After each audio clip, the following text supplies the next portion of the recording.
Good job यार Fatima, good job. आज त्या युवराजला तोंडावरती पडताना बघून एवढं बरं वाटलंय ना, दिल को सुकून मिल गया. हो ना यार, त्या युवराजमुळे बॉसला किती त्रास झालाय. नाही तर बॉस सगळ्यांचा किती विचार करते, किती काळजी घेते. पण तो युवराज त्यांनी एक चान्स सोडला नव्हता बॉसचा इन्सल्ट करण्याचा. आपण ह्या वेळेस बॉसनी सुद्धा चांगला चान्स मिळवला. हो, पण टेक्नो एवढ्यावरतीच थांबून चालणार नाही. तो युवराज खूप पोचलेला माणूस आहे. क्रिमिनल सोबत एवढे कनेक्शन्स आहेत ना त्याचे, सगळे बाहेर काढायचे, सगळे काढणार फातिमा, सगळे कनेक्शन्स बाहेर काढणार. आता तर बॉस त्या घरात घुसली आणि तिथे युवराजला असं सहजासहजी सोडणार नाहीये. माझा पूर्ण कॉन्फिडन्स आहे तिच्यावरती.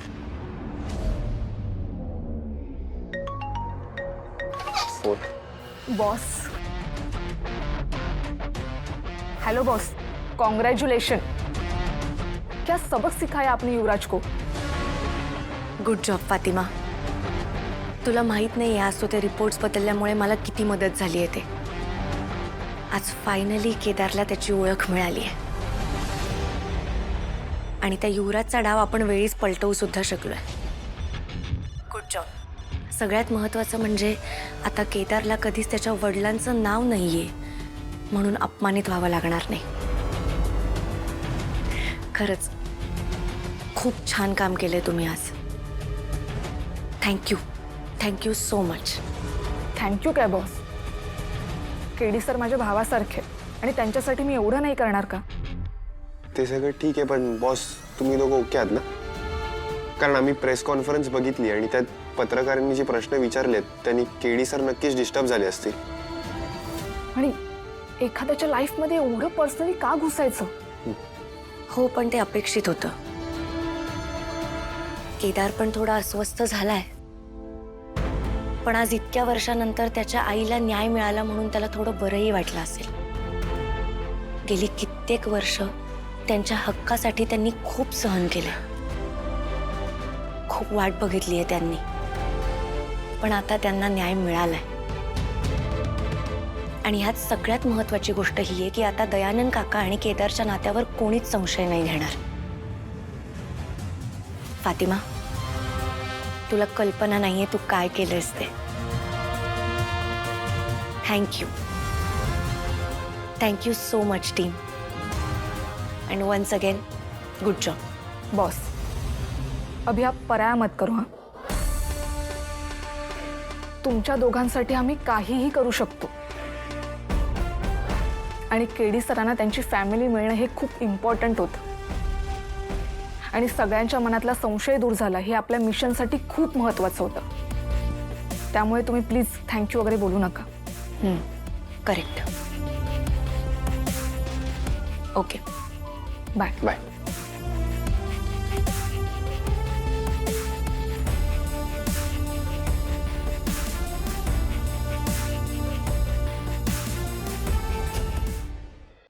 रेखा, अगं तुला कसला संशय आहे ना तेच आता कळत नाहीये.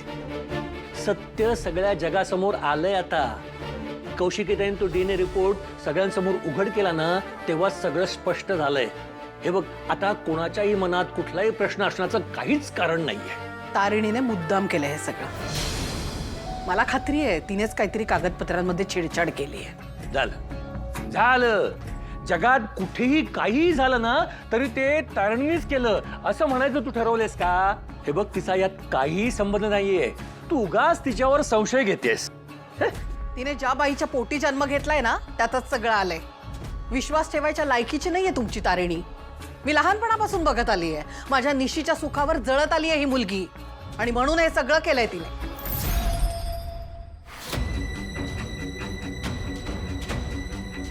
रेखा, अगं कुठला विषय कुठे घेऊन जातेस तू. ये बस इकडे, बस बस.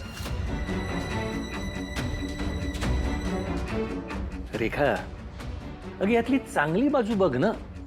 म्हणजे आपल्या दोन्ही लेकी लग्न करून एकाच घरात गेल्यात.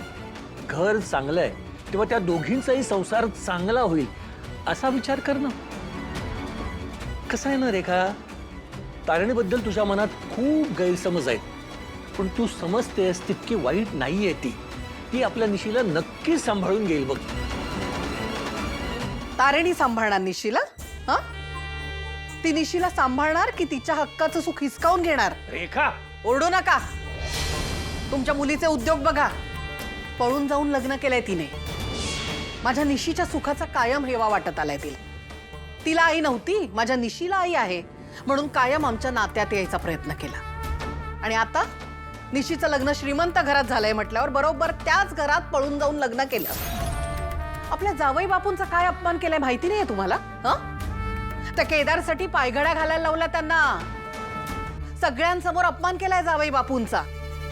आणि म्हणे ही सांभाळणार निशीला.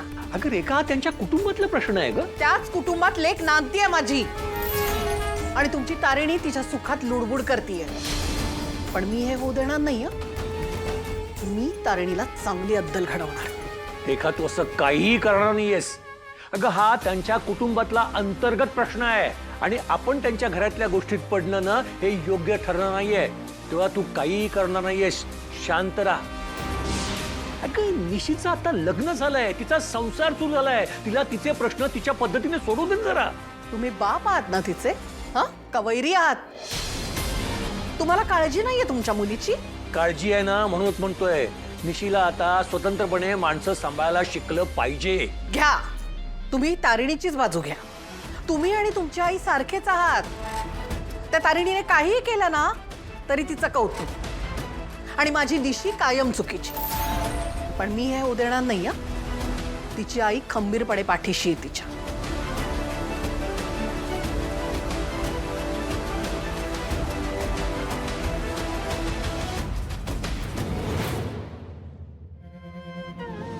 संपूर्ण महाराष्ट्राला पडलेल्या सगळ्या प्रश्नांची उत्तरं देण्यासाठी स्वतः कौशिकी खांडेकर आणि दयानंद खांडेकर इथे येणार आहेत.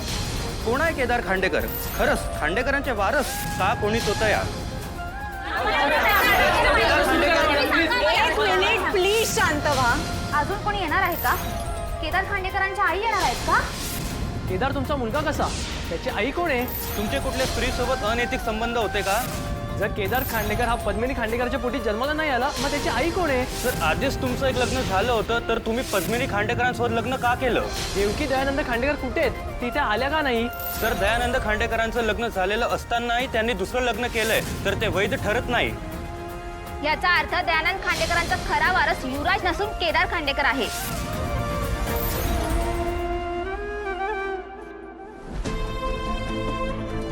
ठीक आहेस?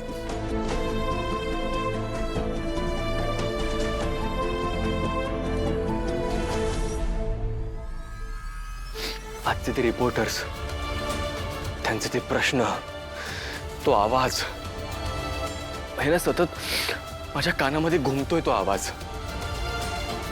म्हणजे मी कान बंद जरी केले ना तरी एवढी वर्ष सतत एकच प्रश्न विचारतायत मला. लहानपणापासून माझा आणि माझ्या आईचा झालेला अपमान, ते एक एक वाक्य, नको त्या आठवणी, या सगळ्याची ना उजळणी झाली आज मला.